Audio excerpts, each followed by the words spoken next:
It's striking, those times in the Bible when God is silent. A couple come to mind.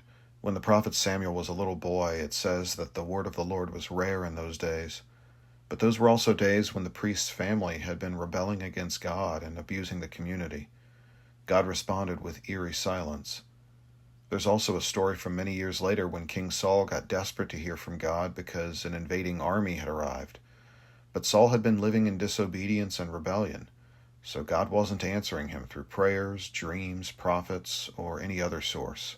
God was eerily silent. There are seasons when we don't feel we're hearing from God, when it seems the Lord is quiet.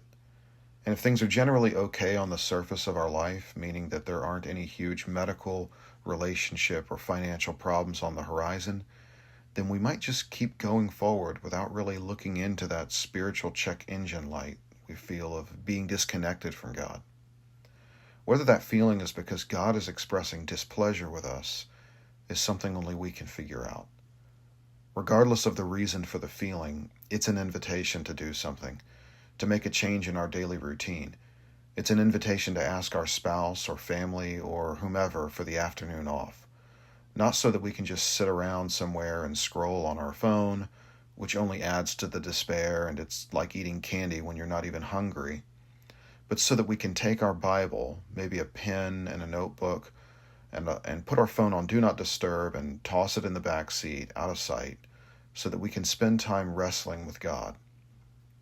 What this looks like is a medley of slowly reading Scripture, slowly thinking about it, praying, writing down what comes to mind, and continuing that process to restore a strong connection with Him.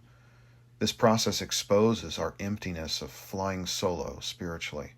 It exposes our sinful hearts, but it's how we get peace from God.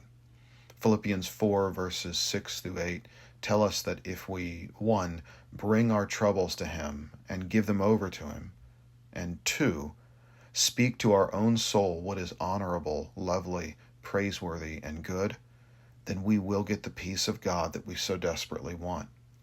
A peace that fixates our mind's eye on Christ's death to forgive us and His resurrection to unite us to God. If God feels eerily silent, we should ask ourselves why.